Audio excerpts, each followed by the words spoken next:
Thank you, Gary. Welcome, everybody. I'd like to welcome you to the 2018 City of El Cajon State of the City Address. It's been my honor and privilege to serve as mayor. I appreciate being part of this community, and I value the trust you have placed in me to serve. I gratefully acknowledge my City Council colleagues that are here today, Mayor Pro Tem Gary Kendrick, Steve Goebel, and Councilman Bob McClellan. Where are you, Bob? Oh, you're over here. Hi. You're invisible. I'd like to also welcome some of our other elected officials to here today. I see Karen Mejia in the office from the Cajon Valley School Board.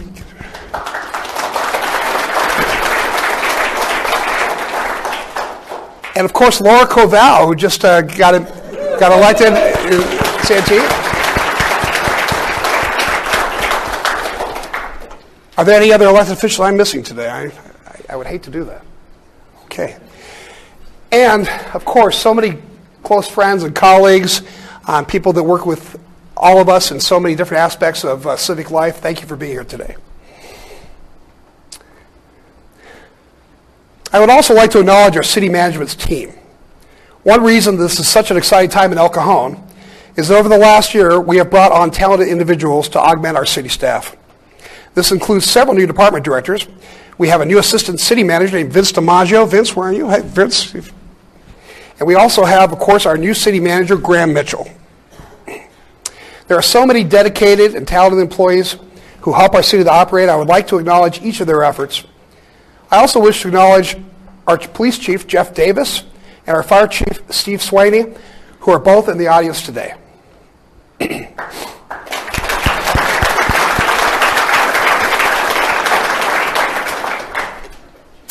This past year has been an exciting one for the City of El Cajon. It's my opportunity to present the State of the City address and to celebrate our achievements. This address it allows me to address and challenge the challenges we faced and we will continue to confront in the year ahead. I'm proud to report that the state of our city is outstanding. I believe that the city is moving in the positive direction. We have relied on innovation and creative thinking to tackle difficult issues, and we have maintained the city's strong fiscal health at a time when other cities have struggled. We have preserved our strength as a city in spite of ever-increasing overreach by the state of California's government. This past year alone, we have felt the impact from the state legislature as they passed bills such as SB 54, the Sanctuary State Law, and a recent street vending law which threatens our ability to regulate how our streets and parks are used. I know many of you are as concerned as I am about the homeless situation in El Cajon. Here, too, actions from the state have undermined our efforts. The voter-approved legalization of recreational marijuana use, the lowering of felony crime thresholds, and the lack of virtually any financial assistance to local governments to address mental health issues have all contributed to a dramatic increase in homelessness, not only here, but statewide.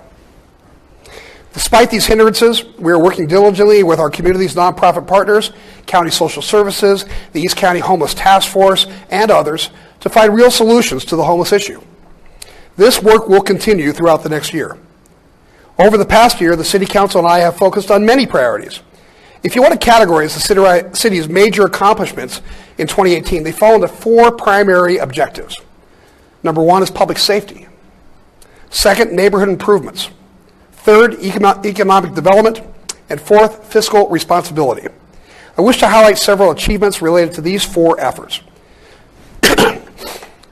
As far as public safety goes, I'm proud of the men and women who make up our city's police and fire departments. The dedication personified by these fine individuals reflect well upon our city, and they demonstrate the importance we have placed on public safety.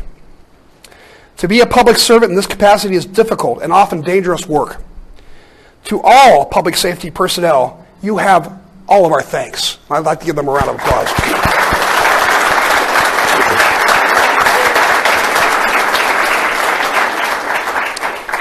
I often find myself humbled and inspired by the acts of heroism and the willingness of our staff to put themselves into dangerous situations. As all of us understand, our police officers and firefighters are responders to emergency. They save lives and they protect us. Additionally, I recognize that many of them serve our community in many other ways. These men and women, many times acting outside of their job duties, help educate young people, serve as role models, and help when nobody else will. I'd like to highlight several public safety accomplishments from 2018. This past year, the city implemented an innovative approach to responding to medical calls through the fire squad. Rather than sending a heavy fire engine or truck out of Station 6, we have been sending a specially outfitted pickup truck, which we call Squad 6, to medical calls. Squad 6 has made over 4,000 calls this year.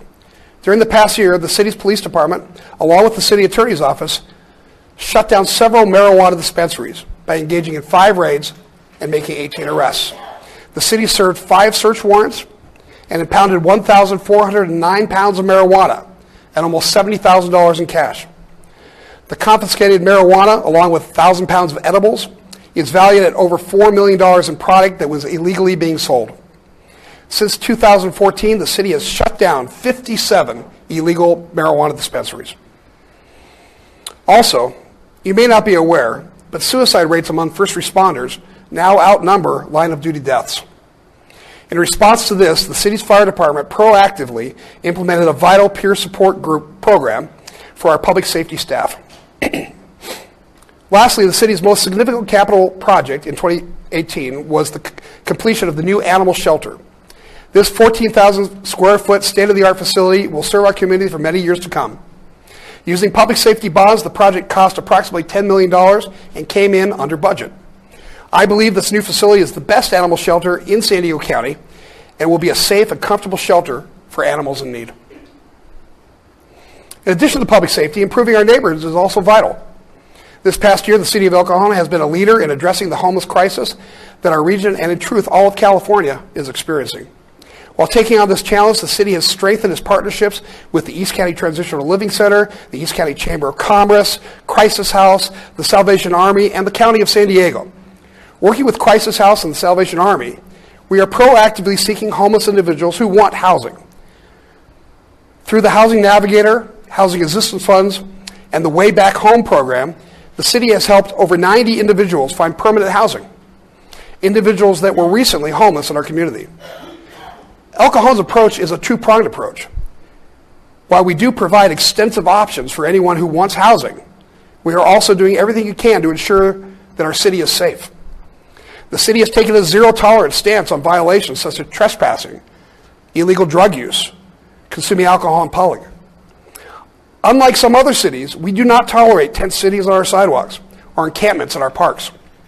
I believe that our parks are for families and children. Through an interdepartment team, the city has proactively cleaned up areas devastated by trash and debris left by the homeless. If left unchecked, this waste would deteriorate neighborhoods, lower property values, and attract criminal behavior. Since September of this year, the city has collected over 30 tons of trash from our streets, sidewalks, and alleyways, and another 112 tons removed from the city's stormwater channels and waterways. I am inspired by people like Kathy Pillman and Councilman Goebel, and a group of dedicated citizens who have on their own started the cleanup crew. This group, in just a few months, has removed over 12,000 pounds of trash, which was once polluting our community. I call on the County of San Diego to invest even more of its federal homeless funding to construct supportive housing and to help those with mental illness issues and drug and alcohol addictions. Maintaining our infrastructure is another vital mission of the city. I am pleased to announce that in 2018, the city improved over 1 million square feet of street pavement, completed the $15 million Johnson Avenue sewer project, installed 25,000 square feet of new sidewalks and 40 sidewalk ramps at intersections. To help ensure that the city's housing stock is maintained, 2018 was the first full year in which the city's apartment inspection program was in full force. Through this program, the city inspected 180 apartment complexes and over 3,000 apartment units to ensure that basic housing standards are being met. In 2018, the city was awarded $5 million in SANDAG capital grant funds for street improvements. This investment of grant funds in the city's infrastructure will stimulate development in the new transit district specific plan area. Also in 2018, the city received 2 critical park-related grants. First, the city received a grant from the National Recreation and Park Association named the 10-Minute Walk Grant. With this grant, the city has begun exploring how to make parks more accessible to all of our residents and visitors. Also, the city was awarded the USA Swim Grant, which allows us to teach over 100 fourth graders to swim. This grant is important to our community, given that drowning is the second leading cause of preventable death nationwide for those 14 years old and younger. Finally, I'm pleased to announce that after a year of being closed, the sewer laterals at Wells Park has been fully repaired, meaning that the park's restrooms are now again open. I recognize that Wells Park is a vital community asset. We have applied resource and tremendous effort to reclaim the park for all of our families and children to enjoy. I'm excited that the second phase of improvements at the park has commenced. Beginning in early 2019, the park's perimeter fence will be installed. A public safety officer will be established. Park rangers and recreation staff will be situated and stationed at the park. And the city will continue to seek a company to develop soccer fields. The third stated priority is ensuring that the local economy is growing, healthy, and resilient to economic downturns. As goes the economy, so goes the ability of the city to fulfill its responsibilities. This past year, El Cajon has seen one of the busiest years of development in virtually all sectors: commercial, industrial, and residential. One of the most exciting projects begun this year is the multi-million-dollar remodeling of the East County Performing Arts Center. In 2018, the city finalized a deal with Live Nation to manage ECPAC. Live Nation is the world's largest entertainment management firm. Since last summer, the city has been rehabilitating the 40-year-old building that has been closed for nearly a decade. Construction is expected to finish late spring or early summer, with Live Nation scheduling events starting in September of 2019. When completed, this new state-of-the-art center will be an entertainment destination not only in San Diego County, but across Southern California for high-caliber live concerts and performances. In 2018, after years of negotiation, the city sold its former police station and issued permits to redevelop the site with a brand new Hampton Inn by Hilton Hotels. This includes an In-N-Out Burger, other casual dining outlets such as Blaze Pizza, California Fish Grill, and the Urban Cafe. The first phase of construction is anticipated to conclude next summer, with the entire project completed by the summer of 2020. Earlier this year, the Main Ranch single-family development project began construction. This 139-unit housing subdivision is the largest subdivision in El Cajon since the 1980s. The Cornerstone Place housing complex also commenced in 2018. This 70-unit project will provide vital, affordable housing to local families and veterans, including those that are currently unhoused. A demand for more industrial space in El Cajon has resulted in a new 120,000 square foot development on Marshall Avenue. This project will provide much needed space for advanced manufacturers and entrepreneurs. Earlier this year, the City Council adopted the Transit District Specific Plan. This plan should initiate commercial investments in the area around the Marshall Avenue trolley station and could yield up to 1,800 new housing units. I believe that this area of the city could see a rebirth in the next few years. Lastly, prior to the Courtyard by Marriott opening earlier this year, some question whether a top-rated hotel could survive in the downtown El Cajon area. I know none of you said that, but others. I'm proud to say to both the believers and the skeptics that the Courtyard has been an absolute success. Among other courtyards, the hotel ranks among the highest nationwide in customer feedback and is currently in the top 3 of all courtyards in California. The Courtyard has experienced an occupancy rate much, much higher than was initially anticipated.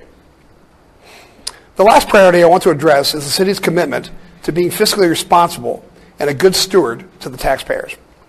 It is one of my primary goals, and I know that the City Council supports the same, to ensure that when tough financial times come, the city does not have to compromise public safety or cut corners that will deteriorate the quality of life enjoyed by our residents and our businesses.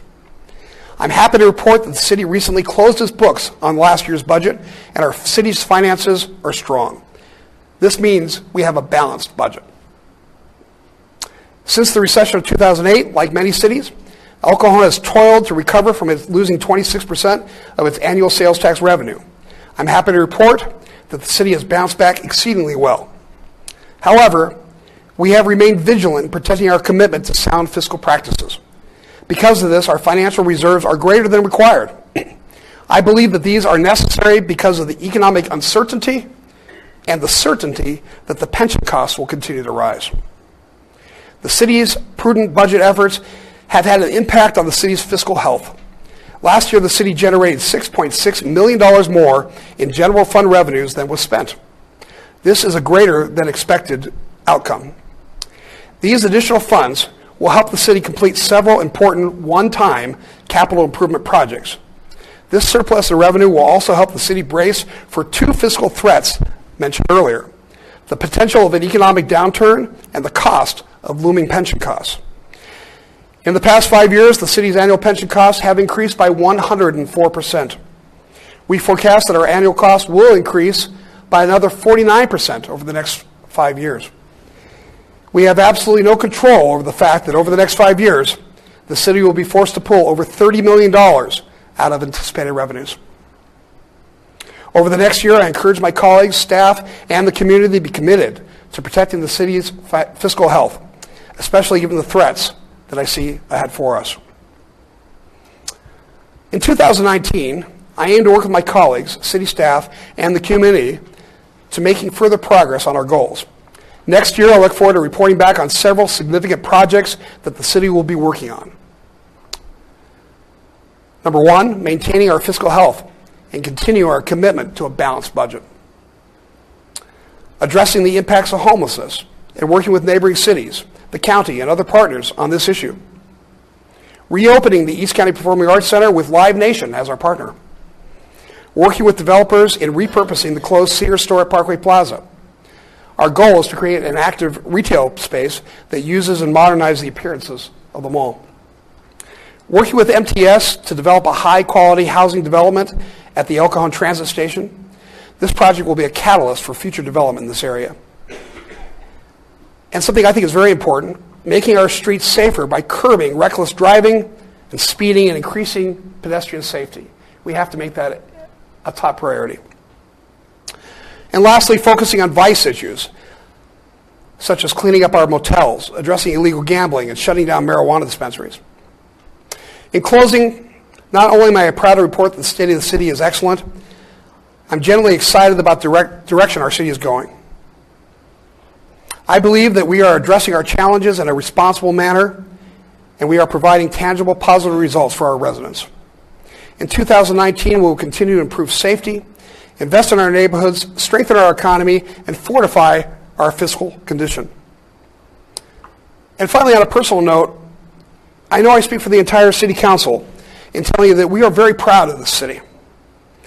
Like any city of our size, we have challenges and problems, but time and again, we've seen the indomitable spirit of our friends and neighbors. El Cajon is a great place to live, work, and raise a family. Recently, we had a Christmas tree lighting ceremony where thousands of people were in the streets, mostly families with kids. Everybody got together and sang and excitedly counted down 10, 9, 8, all the way to 1 where the Christmas tree went on, it lit, and the kids were all excited, and it was a wonderful occasion. And I remember thinking how proud I was to be part of this and to be aligned with all these fine people. May God bless you and keep you well in the coming new year, and may all of you prosper and excel. Please join us in City Hall next door for a short reception before the really exciting thing of the City Council meeting at 3 o'clock. Thank you very much.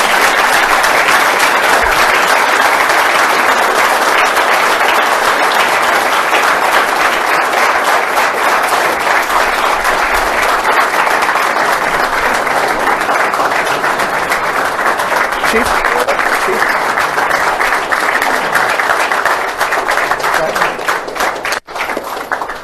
All right, there's food over there. Let's go get it.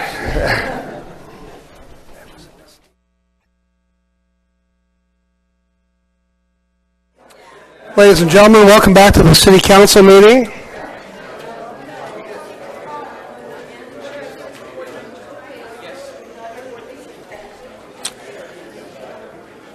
We're going to continue from the last meeting, but I think we need to do the roll again. Is that true? Please do. All council members are present. Okay.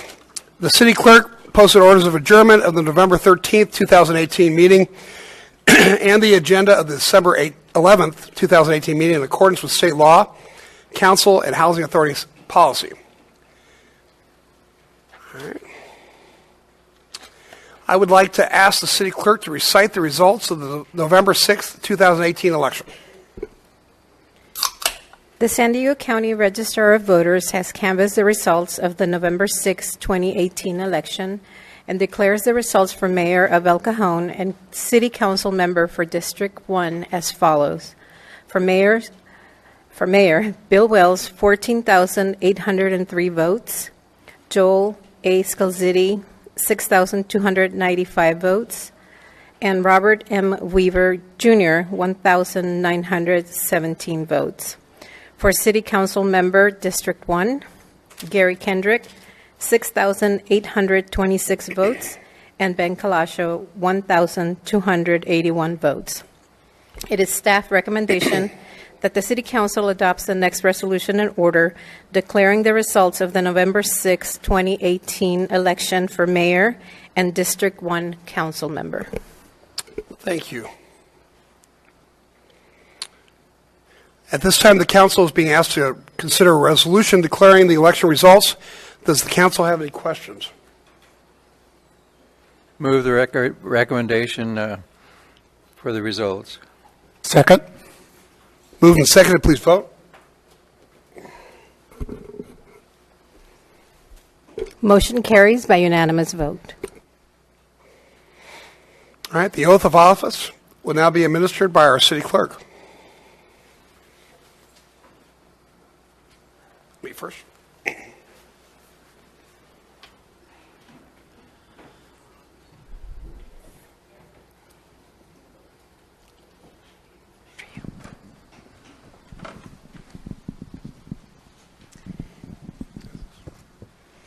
If I can have you raise your right Yes. hand. I, Bill Wells, Do solemnly swear do solemnly swear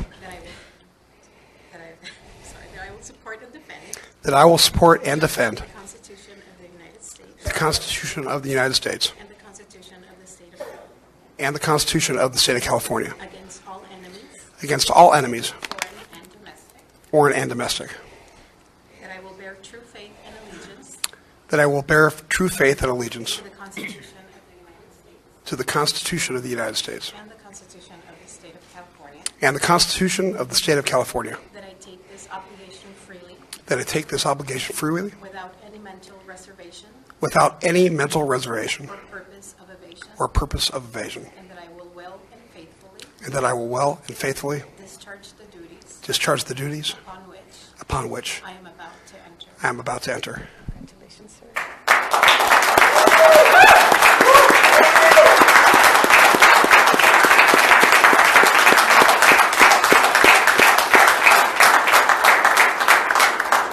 Well, thank you all so much. Thank you for coming to the State of the City. I've been talking at you for a long time, so I'm going to make it short and quick. But I just want to tell you that I couldn't be more humbled and honored to have this position of being mayor of your city. I know that I partner with all of you in this, and that everybody in this room cares about what happens to the city and where we're going from here. And I'm glad to have you as partners and friends. I specifically want to mention my wife, Dr. Betty Wells. Would you stand up, honey?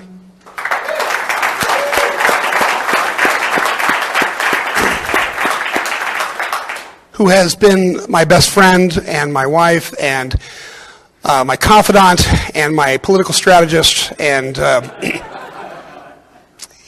telling me how to do things I don't know how to do, which is a lot of things. So she guides me and helps me along, and I thank you very much. And thank all of you for coming today, and God bless you all.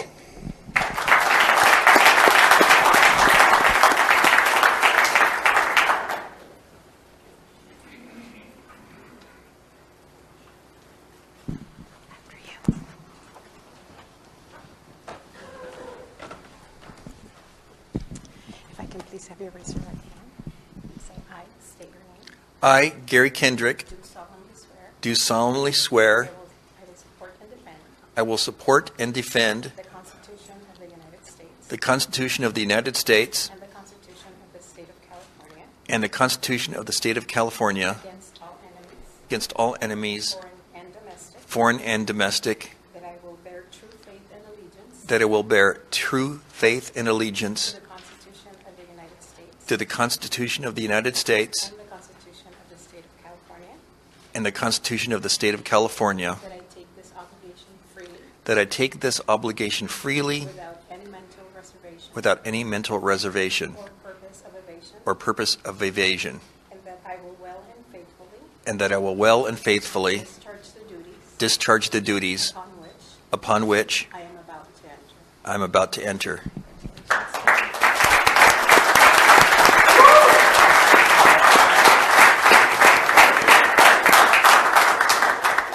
Well, there are a few people I want to thank. First of all, my son Jesse, who was my campaign manager, worked 16 hours a day for 3 months. And I want to thank my colleagues for making this such a pleasant place to be and for truly caring about El Cajon. And I want to thank our wonderful staff and the 300 employees of the city of El Cajon who really care about the people of El Cajon. And all of you, thank you so much.